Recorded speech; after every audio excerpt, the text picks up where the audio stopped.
Welcome two wow S. चलिए आज का न्यूज़पेपर देखते हैं, editorial and the headlines. Front page अगर आप देखेंगे तो इसमें एक न्यूज़ जो अ, बांग्लादेश के प्राइम मिनिस्टर हैं शेख हसीना, वो इंडिया आई हुई हैं, तो उनसे रिलेटेड है कि हमारी new Delhi Dhaka hills Ganga panel joint technical committee to study the use of Ganga water in Bangladesh. तो हमारी जॉइंट कमिटी बनी है एक गंगा वाटर के यूज को देखने के लिए। एक्चुअली जो हमारी कल हमने पढ़ा था कि गंगा वाटर शेयरिंग ट्रीटी जो है 1996 की, ये 30 साल की है ट्रीटी, जो कि 2026 में खत्म हो जाएगी। तो उसके लिए पैनल बनाया गया है कि स्टडी करेगा कि आगे इसको रिन्यू और रिवाइव कैसे करना है। सेकेंडली, इंडिया ने जो है अर्ज किया है कि जो फैनी रिवर है उसके लिए भी अग्रीमेंट लाया जाए, जिससे कि त्रिपुरा प्रॉपरली यूज कर पाए river water. Early signing off interim water sharing agreement on the river, इस पर डिस्कशन हुआ है। देखिए, फैनी रिवर के बारे में देख लेते हैं। देखिए, रिसेंटली एक न्यूज थी, ये लास्ट ईयर की न्यूज है कि prime minister inaugurated Bharat Bangla Maitri bridge in Tripura south district. This is the flow of Feni river. ये आपकी त्रिपुरा में ओरिजिनेट होती है और बांग्लादेश से होते हुए डायरेक्टली बे ऑफ बंगाल में जाकर के गिरती है। ये आपको पता होना चाहिए, ये किसी की भी ट्रिब्यूटरी नहीं है, डायरेक्टली बे ऑफ बंगाल में जाके गिरेगी। यूपीएससी पूछ सकता है ऐसा सवाल। चलिए नेक्स्ट देखते हैं। इसके बाद इस पेज में कुछ भी इंपॉर्टेंट नहीं है, डायरेक्टली एडिटोरियल देखते हैं। उसके पहले लास्ट पेज देख लेते हैं। यस, बाकी का इंडिया और बांग्लादेश के रिलेशन से रिलेटेड जो हमने कल काफी सारी चीजें पढ़ी थी, ये चीजें इंपॉर्टेंट क्यों हैं? क्योंकि मेंस पॉइंट ऑफ व्यू से अगर आपको कोई क्वेश्चन पूछता है इंडिया बांग्लादेश रिलेशनशिप के ऊपर, तो वहां पर आप ये सारे के सारे पॉइंट्स जो हैं इनकॉर्पोरेट कर सकते हैं। अब देखिए, एक चीज यहाँ पर जो बात चल रही है इंफ्रास्ट्रक्चर बॉटलनेक्स को कम करने की, तो स्पेशली जो है रेल ट्रैक्स पे फोकस किया जा रहा है, जिससे कि हमारा रीच बांग्लादेश में बढ़े। सेकेंडली, एक और डिस्कशन हो रहा है इंडियन कंटेनर डिपो एस्टेब्लिश करने का सिराजगंज में। नाम इंपॉर्टेंट नहीं, बस आपको इतना पता होना चाहिए इनलैंड कंटेनर डिपो एस्टेब्लिश करने की का डिस्कशन चल रहा है। हमारा एक डिस्कशन ऑल्सो चल रहा है कि जो पावर ग्रिड्स हैं बोथ दोनों कंट्रीज के, उनको कनेक्ट कर दिया जाए, उससे इलेक्ट्रिसिटी क्राइसिस जो है बांग्लादेश का कम हो सकता है। एक और डिस्कशन है फ्रेंडशिप पाइपलाइन का, एनर्जी क्राइसिस को ये कम करेगा बांग्लादेश के। इसके अलावा कल भी हमने काफी सारे पॉइंट्स डिस्कस किए थे, जिन्होंने नहीं देखा है कल का वीडियो प्लीज जाकर के देख लीजिएगा। एंड डे बिफोर यस्टरडे हमने तीस्ता और कुशियारा रिवर्स को इन डेप्थ डिस्कस किया था, तो वो भी आप देख सकते हैं। ये एक आर्टिकल मैंने कवर नहीं किया है, but there are few good points, those who want to read they can read. अभी तक कोई फाइनल जजमेंट नहीं आया, that's why I have not covered it. अब देखिए, आज की सबसे इंपॉर्टेंट न्यूज जो है, cabinet approves PM Shri scheme. ये आज की सबसे इंपॉर्टेंट न्यूज है, इसको इन डेप्थ पढ़ेंगे। देखिए, पीएम श्री स्कीम आपको याद होगा कि 5 तारीख को, that is on teachers day, प्रधानमंत्री मोदी जी ने जो है इसकी घोषणा की थी। What is that? प्रधानमंत्री स्कूल फॉर राइजिंग इंडिया, इसको पीएम श्री स्कीम नाम दिया है। ये जो है एग्जिस्टिंग गवर्नमेंट स्कूल्स के लिए, एग्जिस्टिंग गवर्नमेंट स्कूल्स के लिए है। उनको एक मॉडल स्कूल बनाएगा in line with new education policy. ठीक है, सेंट्रली स्पॉन्सर्ड स्कीम है। टोटल आउटले जो है 27,360 करोड़ का है। इसमें से सेंटर विल प्रोवाइड 18,128 करोड़। अब ये 5 साल के लिए रहेगी, 2022-23 से 2026-27 तक रहेगी। इसके अंदर 14,500 स्कूल्स जो हैं उनको as a model school convert किया जाएगा। मैं सारे फैक्ट्स आपको बता दे रहा हूं, आपको सिर्फ उतना ही लिखना है। अब इसके अंदर एक कंडीशन है कि ये जो भी स्कीम है, इसके फायदे वही स्टेट उठा पाएंगे जो न्यू एजुकेशन पॉलिसी को इन इट्स एंटायरिटी अडॉप्ट करेंगे। अब ये कंडीशन क्यों रखी गई है?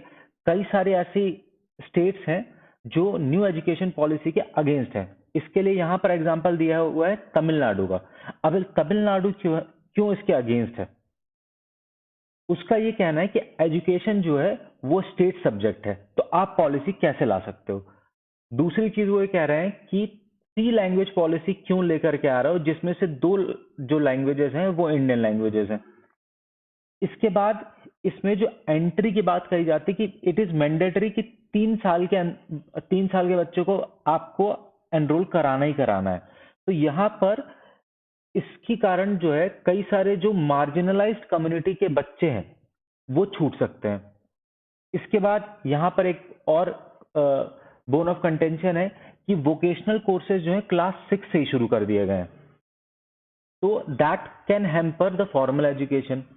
एक और इशू है कि एक एग्जिट ऑप्शन दिया गया है कि क्लास 10 पे आप एग्जिट कर सकते हैं एजुकेशन से और क्लास 11 में दोबारा घुस सकते हैं। तो ये सारे जो है बोन ऑफ कंटेंशन है। अब इसके अंदर फायदे क्या होंगे? हर स्कूल को लगभग 2 करोड़ रुपए मिलेगा, ठीक है, through DBT, direct benefit transfer, ठीक है।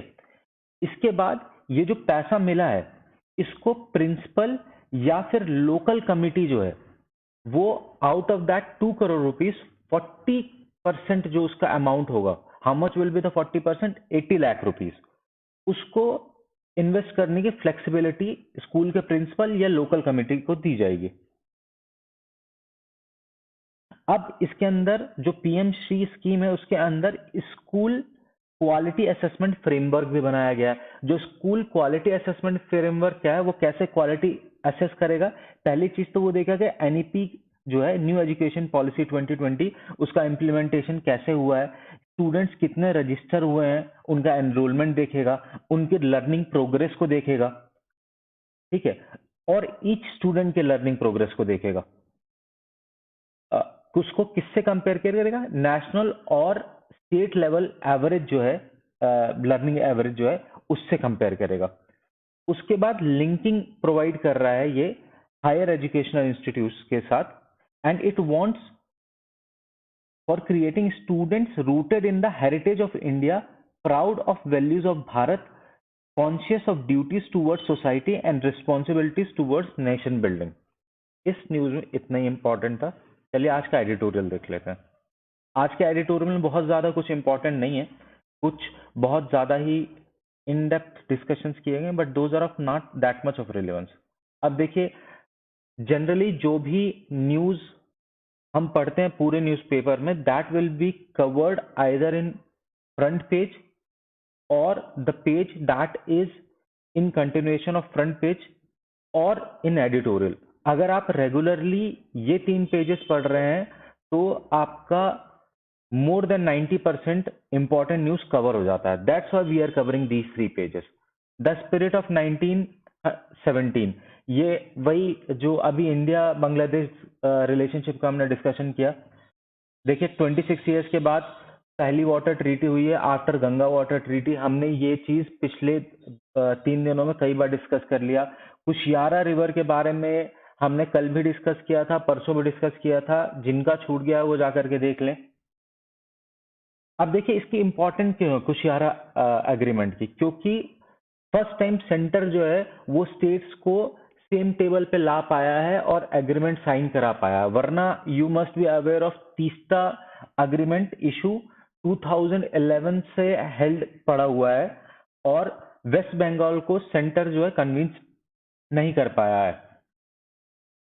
फिर उसके बाद देखिए एफडीआई इनफ्लोज बढ़ाने के लिए बांग्लादेश ने जो है special economic zones dedicated to Indian companies की भी बात की है। ये कहां पर होंगे? मोंगला एंड मिरसराई, यहाँ पर होंगे। नाम से अगर नहीं भी याद रहता है, mains of point of view से इतना भी याद है कि 2 special economic zones focus towards Indian companies to increase out inflow of FDI, that is more than sufficient. Connectivity की बात कर ली हमने और पीपल टू पीपल टाइज की बात करते हैं, इससे ज्यादा इसमें इंपॉर्टेंट नहीं है। अब अनसर्टेन फ्यूचर, ये बेसिकली जो चिली है, चिली अपने यहाँ कॉन्स्टिट्यूशन जो है ड्राफ्ट करने की कोशिश कर रहा है। रेफरेंडम हुआ जिसमें जो पब्लिक थी उसने जो नया ड्राफ्ट था उसको रिजेक्ट कर दिया है। तो ये हमारे लिए उतना इम्पोर्टेंट नहीं है। चलिए लास्ट 2 और न्यूज बची हैं वो देख लेते हैं। How ideology modelled inflation control in India. Basically ये आर्टिकल जो है it talks about how inflation targeting is not that much fruitful and it is futile exercise. तो इन्होंने पहले बैकग्राउंड बताया है कि हाउ इट स्टार्टेड, देन वो यूजफुल क्यों नहीं है। बहुत ज्यादा इंपॉर्टेंट आर्टिकल नहीं है, जो जो चीजें इंपॉर्टेंट है वो मैं आपको बता देता हूं।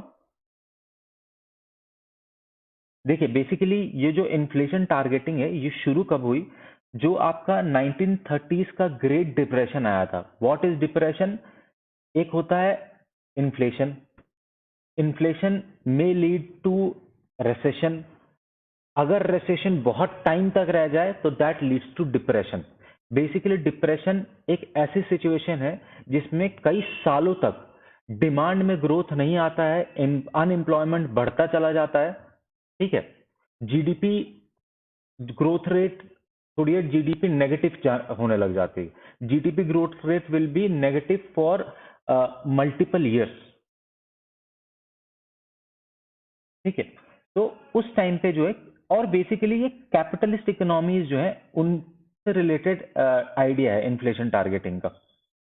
आपको इन्फ्लेशन टारगेटिंग से related prelims point of view से ये पता होना चाहिए कि इंडिया में इन्फ्लेशन टारगेटिंग कौन करता है, that is central government, that is RBI.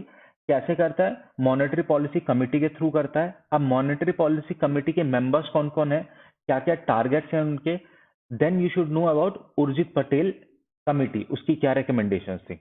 इतना इंपॉर्टेंट है प्रीलिम्स पॉइंट ऑफ व्यू से। चलिए आगे देखते हैं। अब इसमें एक टर्म आया है स्टैगफ्लेशन। अब स्टैगफ्लेशन क्या होता है? That is a combination of inflation and stagnant output. चलिए ये देख लेते हैं एक बार। इसके लिए एक बहुत अच्छा डायग्राम यहाँ पर दिया हुआ है, स्टैगफ्लेशन। स्टैगफ्लेशन में होता क्या है कि जीडीपी जो है वो गिरती जाती है, अनएम्प्लॉयमेंट बढ़ता जाता है, डिमांड जो है कम होती जाती है और इन्फ्लेशन बढ़ता जाता है। It is described as a situation in the economy where growth rate slows down. Growth का रेट जो है वो कम हो जाता है, मतलब जीडीपी ग्रोथ रेट जो है वो नेगेटिव हो जाएगी। The level of unemployment remains steadily high.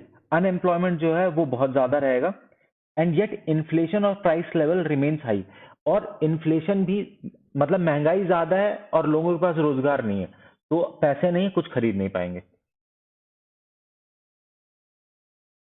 ठीक है, चलिए आगे देखते हैं। अब इसके बाद देखिए प्रॉब्लम क्या हो रही है कि यूरोप हो गया, यूएस हो गया, all the countries are facing the brunt of high inflation. अब हाई इन्फ्लेशन क्यों है? इसका एक रीजन जो है कोविड 19 रहा। तो कोविड 19 का जो शॉक है उससे कंट्रीज बाहर निकल भी नहीं पाई थी कि नया issue in the name of Russia and Ukraine war जो है वो आ गया, जिसने सप्लाई चेन को डिसरप्ट कर दिया, specially energy and food sector. ठीक है, even though there is high inflation, banks जो है they are targeting, because they have a target, what they have to reduce inflation to a targeted level. What is the targeted level? Between 4 to 6%. Even though that may leads to inflation, they are ready to take the risk. But the problem is, but we can now see that this is not the permanent solution to supply side driven inflation as the present one. अब present जो inflation है वो supply side driven है, क्योंकि energy crisis हो रहा है और फूड सप्लाई चेन जो डिस्टर्ब हो गया, उसकी वजह से फूड के प्राइसेस बढ़ते जा रहे हैं और पेट्रोलियम प्रोडक्ट्स के प्राइसेस बढ़ते जा रहे हैं। तो उस पर ये बहुत ज्यादा इंपैक्ट नहीं डाल सकता। देखिए अब यहाँ पर एक और पार्ट है जो I will read, it's important.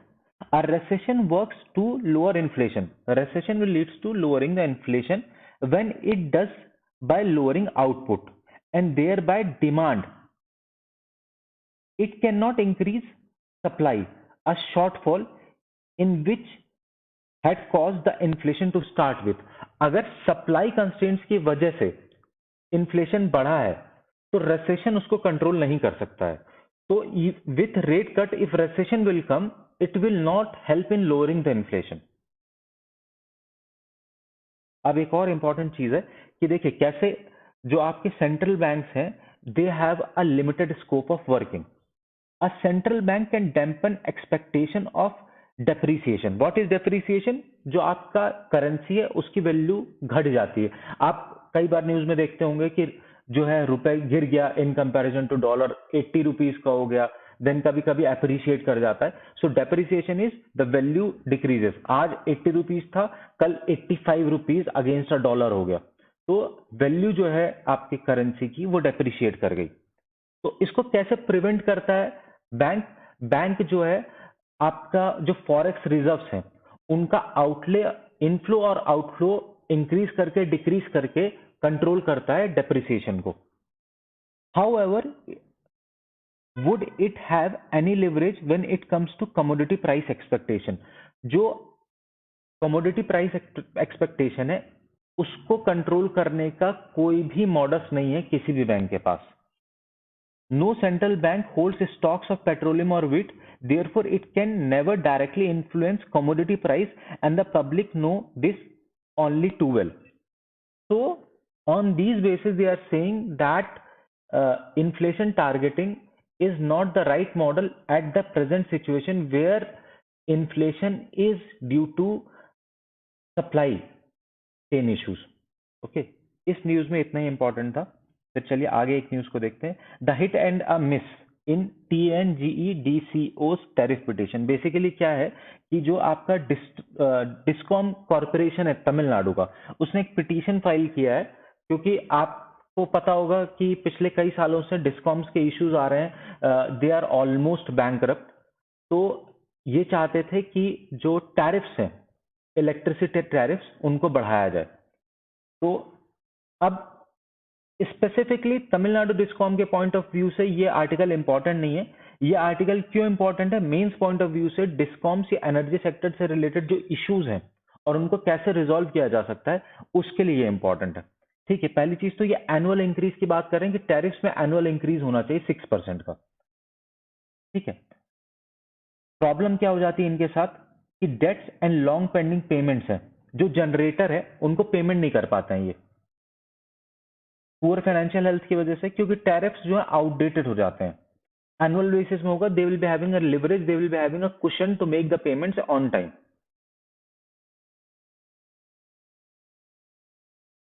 अब क्योंकि पैसा नहीं है डिस्कॉम के पास, तो वो अपग्रेड नहीं कर पा रहा स्मार्ट ग्रिड सिस्टम्स के तरफ.